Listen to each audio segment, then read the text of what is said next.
आज Doubtnut app download करें। Doubtnut पर अपने सभी गणित, रसायन विज्ञान, भौतिक विज्ञान और जीव विज्ञान के डाउट्स का करो सफाया। बस प्रश्न की फोटो खींचो, एक ही प्रश्न को क्रॉप करो और तुरंत वीडियो सोल्यूशन पाओ। अभी डाउनलोड करें। हेलो दोस्तों, हमारा सवाल दिया है कि किसी 200 मीटर ऊंचाई की एक खड़ी चट्टान के किनारे से दो पत्थरों को एक साथ ऊपर की ओर 15 मीटर पर सेकंड और 30 मीटर पर सेकंड की चाल से प्रारंभिक चाल से फेंका जाता है। अब हमसे कह रहा है कि इसका सत्यापन कीजिए कि नीचे दिखाया गया जो ग्राफ हमारा है पहले पत्थर के सापेक्ष दूसरे पत्थर की अपेक्षिक स्थिति का समय के साथ परिवर्तन को प्रदर्शित करता है। ठीक है, ये जो ग्राफ है वो हमें दिखाना है, बताना है कि दोनों के सापेक्ष गतियों के लिए प्रदर्शित है। जहां पे हमारा y अक्ष पे आप देख रहे हैं x2 माइनस x1 है।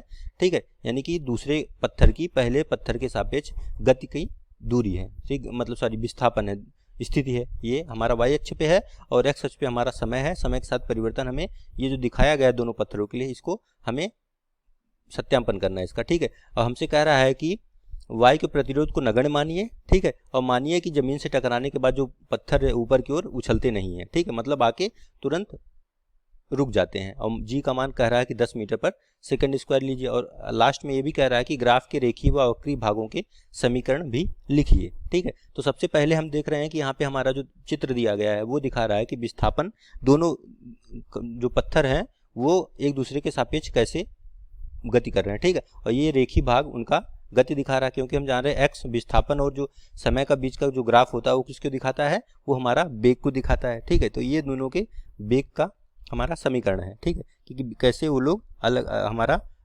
अलग अलग गति कर रहे हैं। ठीक है, तो सबसे पहले हमसे ये कह रहा है कि वो जो हमारा कितना है 200 मीटर से फेंके जा रहे हैं किसी ऊंचाई पर। ठीक है, मतलब अगर हम इसको मूल बिंदु मान लें तो ये मूल बिंदु कहाँ पे है, 200 मीटर की ऊंचाई पर है। ठीक है, तो हम पहले पत्थर के लिए अगर निकालें, सबसे पहले पत्थर के लिए हमें प्रारंभिक स्थिति कितनी दी है, x0 मान लें उसको, तो हमें दिया है कि 200 मीटर की ऊंचाई पर है। ठीक है, तो हम समीकरण कौन सा लगाएंगे, अभी देखिए हमें ए त्वरण क्या होगा, हमारा ऊपर की तरफ जा रहा है हमारा, और हमारा त्वरण नीचे की तरफ लगता है g।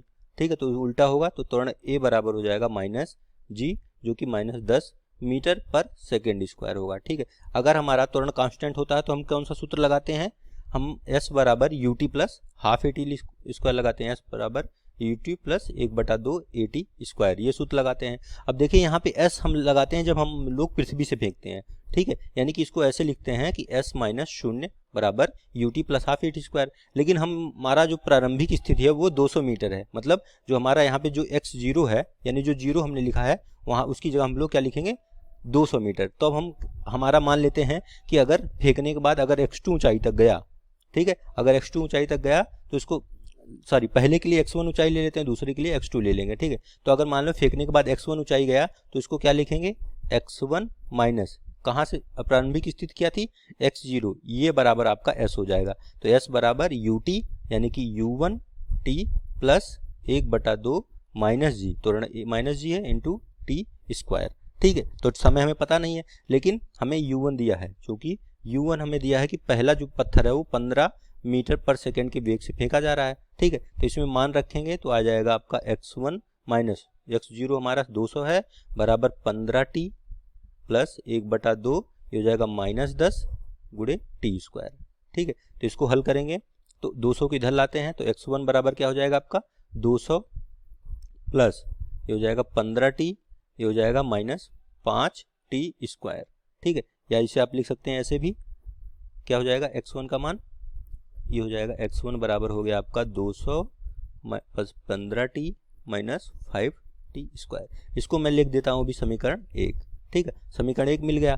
ठीक, तो अब जब हमारा पहला पत्थर जब पृथ्वी से टकराएगा, मान लीजिए हमारा जो पहला पत्थर है इनमें से कोई भी हो सकता है। ठीक है, तो मान ले पहला पत्थर जब पृथ्वी से टकराएगा तो कह रहा है उछलता नहीं है, तो उछलता नहीं है कि वहीं पे रुक जाता है। तो जब पृथ्वी से टकराएगा, पृथ्वी से टकराने के बाद क्या होगा, उसका वेग जो है 0 हो जाएगा।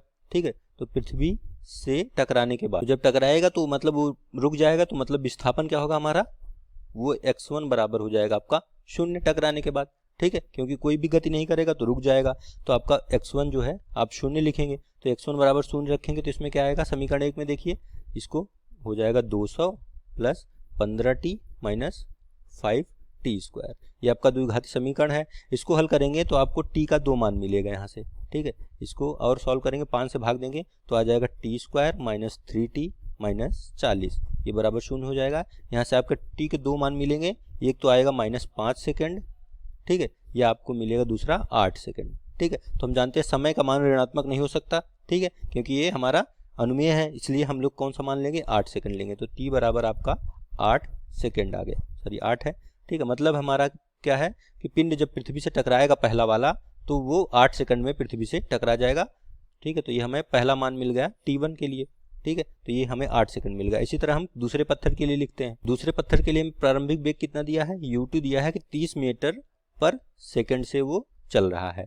ठीक है, तो यहाँ से वही उसी तरह लगाएंगे, इसको मान लें x2 हमारा विस्थापन है उसका दूरी, तो x2 माइनस 200 बराबर ut यानी 30t माइनस 1/2 गुणे 10 गुणे t स्क्वायर, ये हो जाएगा। यहाँ से आप सॉल्व करेंगे तो यहाँ पे आपको x2 मिलेगा, x2 बराबर 200 plus 30t minus 5t square, यह आ गया समीकरण 2 आपका। ठीक है, तो यहाँ से जब पृथ्वी से टकराने के बाद क्या होगा, पृथ्वी से इसी तरह आप इसको, ये भी 0 हो जाएगा। ठीक है, तो पृथ्वी से टकराने के बाद, ठीक, टकराने के बाद x2 भी आपका क्या हो जाएगा, 0 हो जाएगा, क्योंकि पत्थर आपका रुक जाएगा। तो इसको भी इसमें रख देंगे इस मान में, तो हमारा जो मिलेगा 5 से डिवाइड करने के बाद t स्क्वायर माइनस 60 माइनस 40, ये समीकरण मिल जाएगा। ये द्विघात समीकरण आप हल करेंगे तो यहाँ से आपको t की 2 मान मिल जाएंगे। तो एक t का मान मिलेगा -4 सेकेंड, ठीक है, या दूसरा मान आपका मिलेगा 10 सेकेंड। ठीक है, तो इसमें से इसी तरह 4 सेकंड को हम ले नहीं सकते, ठीक है, क्योंकि हमारा समय का मान ऋणात्मक नहीं हो सकता। तो t का मान कितना हो जाएगा हमारा 10 सेकंड।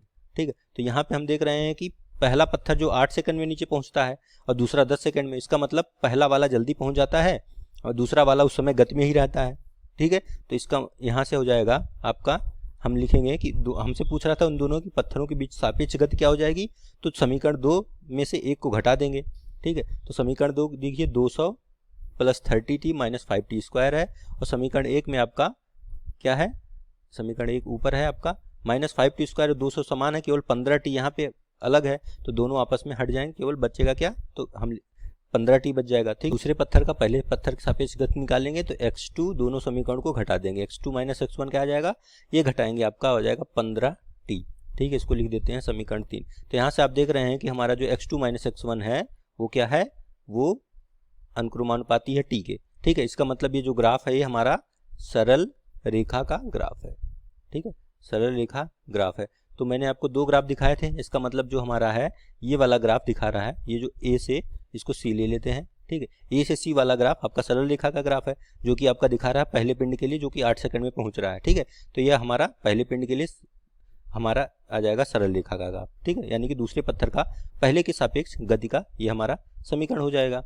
ठीक है, तो समीकरण 3 जो है ये केवल 8 सेकंड के लिए हमारा वैलिड है, उपयुक्त है, समीकरण 8 सेकंड तक के लिए उपयुक्त है। इसके बाद क्या होगा, हमारा दूसरा पत्थर गति में होगा, तो दूसरे पत्थर का समीकरण किससे प्रदर्शित होगा, वो समीकरण 2 से होगा, यानी कि हमारा दूसरे पत्थर के लिए x2 बराबर क्या होगा, 200 प्लस 30t, उसकी गति का समीकरण जो होगा, मतलब उसकी स्थिति के लिए जो होगा 200 plus 30t minus 5t square, इससे प्रदर्शित होगा, जो कि ये हमारा ये द्विघात समीकरण है। और ये क्या दिखा रहा है आपका, ये दिखा रहा है हमारा कि ये जो समीकरण है ये वक्र होगा। ठीक है, इसलिए मैंने दूसरा वाला क्या दिखाएगा, ये जो हमारा दिखा रहा है कि ये हमारा द्विघात समीकरण है, तो इसलिए ये जो ग्राफ होगा हमारा वक्रीय ग्राफ होगा। ठीक है, जो कि हमारा भाग ए बी में दिखाया मैंने आपको।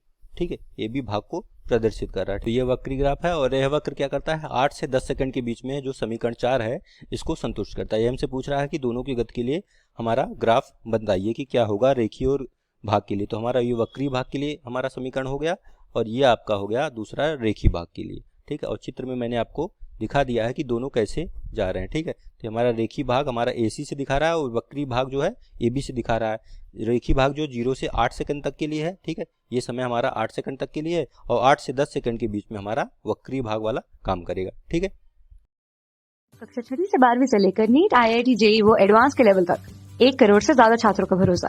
आज ही डाउनलोड करें डाउटनेट ऐप या व्हाट्सएप करें अपने सारे डाउट्स 8400 400 400 पर।